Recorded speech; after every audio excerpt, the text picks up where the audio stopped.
Tara, let's explore sa Lakot here in Silang Cavite. Kain na tayo, let's go!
Good day mga kalakwatsa, Jesse po ang inyong senyor lakwatsero at welcome po sa pinakabagong episode dito sa ating channel. Sa pagpapatuloy pa rin po ng ating Silang Cavite Escapade, dadalhin namin kayo sa isang Instagrammable at napakagandang cafe al fresco dining restaurant dito sa Silang Cavite. Welcome to Salakot. So samahan nyo kami as we fully explore this place and let's all see what Salakot al fresco dining and cafe has to offer. At sa later part ng ating video, abangan nyo yung ating important things to consider na pwede nyong maging guide kung ang Salakot po ba ay maisasama nyo sa inyong next food crawl, next food trip, next travel destination at sa inyong travel bucket list. Kung magustuhan nyo po ang aming episode for today, iniimbitahan po namin kayo to please consider to subscribe in our channel. Hit the subscribe button. Kasama na po ang notification bell para lagi kayong updated sa aming next and upcoming video at maipasyal namin kayo sa masasarap na kainan kagaya po ng Salakot dito sa Silang Cavite. Uy, siya nga pala mga kalakwatsa. For regular updates, iniimbitahan po namin kayo to follow us sa aming other social media accounts kagaya po sa Facebook, Instagram, at sa TikTok. Kita-kits! So ano pong hinihintay natin? Tara, let's explore sa Lakot here in Silang Cavite. Kain na tayo, let's go!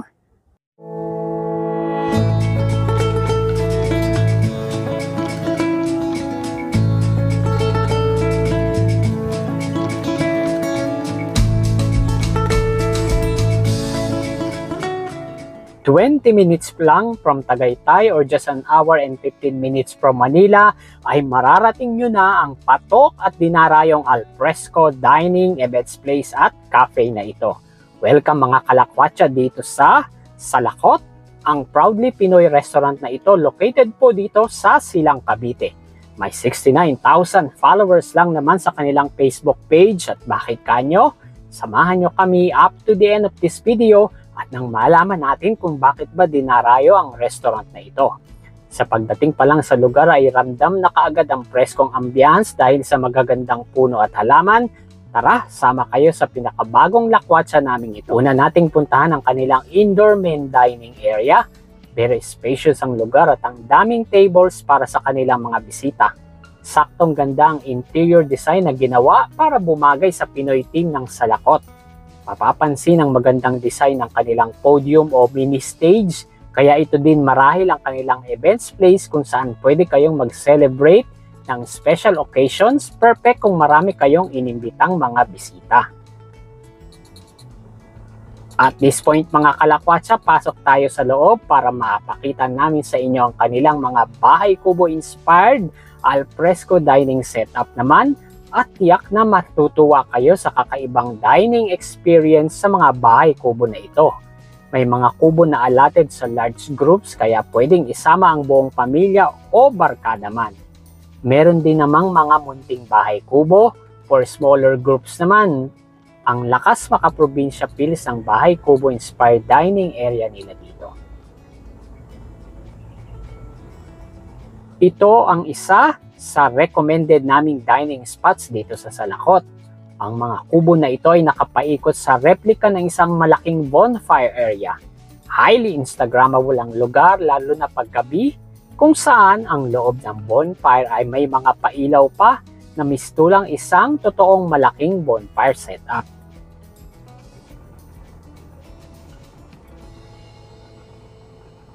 At this point mga kalakwatsa, pakita namin sa inyo ang kanilang treehouse inspired dining area.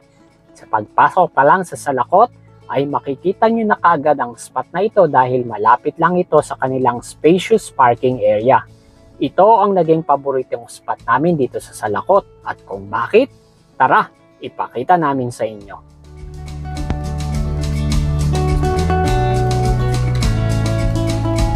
Mapapansin na napaliligiran ng net ang buong dining area upang makaiwas sa mga insekto kagaya ng langaw at lamok habang kayo ay kumakain. For sure na mas ma-enjoy ninyo ang dining experience dahil may sarili pa kayong electric fan para hindi kayo maiinitan. Bukod pa dyan, maganda ang view dahil tanaw ninyo ang buong paligid ng Salakot at syempre, presko ang ambience dahil sa ihip ng hangin. May bonus treat pang Salakot sa inyong pagbisita. Meron po sila ditong in-house cafe na sa labas pa lang ay very aesthetic na. Very tropical ang vibe at design ng kanilang kapihan, kaya perfect photo spot din dito. Sa labas pa lang ng cafe and restaurant ay pwede na kayong umaura para sa inyong pang-IG na mga pictures and poses. Ang Salakot Cafe ay nag-o-offer ng iba't ibang coffee variants and flavors at mga pastries na perfect ka-partner ng kape. Aesthetic at syala ang loob ng cafe restaurant nila dito. Uy, eto pa kamo, huwag kalimutang bisitahin ang roof deck ng kanilang cafe restaurant. Tara, panik tayo at nang makita ninyo. O diba? Very relaxing at chill lang ang ambience dito sa roof deck.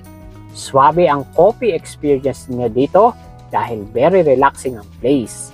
Ang ganda din ang design ng mga coffee tables nila dito. Uy, panalo ang view sa cafe roof deck dahil tanaw ninyo mula dito ang lush greeneries ng Salakot. Sa ambience pa lang ay sulit na ang inyong pagbisita dito sa Salakot.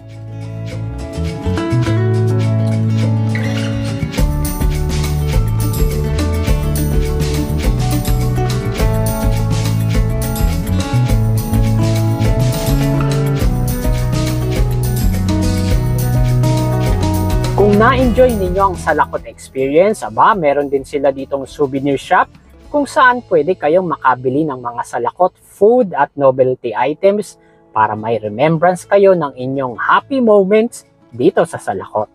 Ito nga pala mga kalakwatsa ang kanilang food menu. Syempre, hindi mawawala sa listings ang ating mga favorite and classic Pinoy dishes. Para po sa full listings ng kanilang menu, you can visit po ang kanilang Salakot official Facebook page para sa complete details. Ang link po ng kanilang Facebook page ay naka-attach din po sa video description ng vlog namin ito. At para sa most awaited moment namin dito sa Salakot, ito ang mga in-order naming food for lunch. May personal favorite, inihaw na pusit, at umorder din kami ng lechon kawali. Talaga namang sa appearance pa lang ay katakam-takam na mga pagkain inihanda sa amin. O siya, tara na at ng ating matikman ng mga pagkain ay pinagmamalaki ng Salakot dito sa Silang, Cavite.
Okay mga kalakotsa, as we wrap up our stay dito sa Salakot here in Silang Cavite, here are some important things to consider.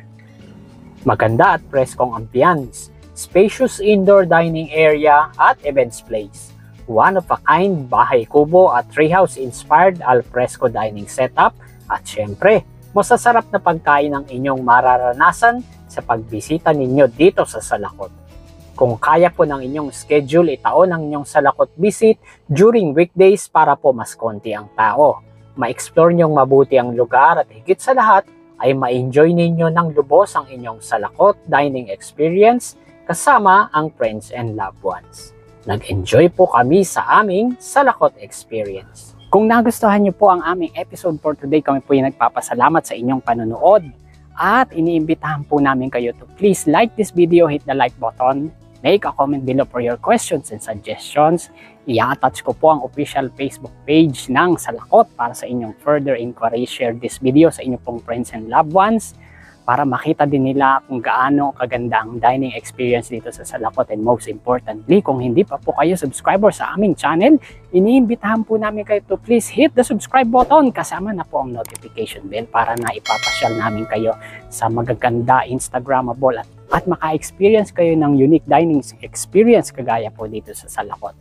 Salamat po sa inyong panonood. Until our next episode mga kalakotsa, God bless you all. Bye-bye for now.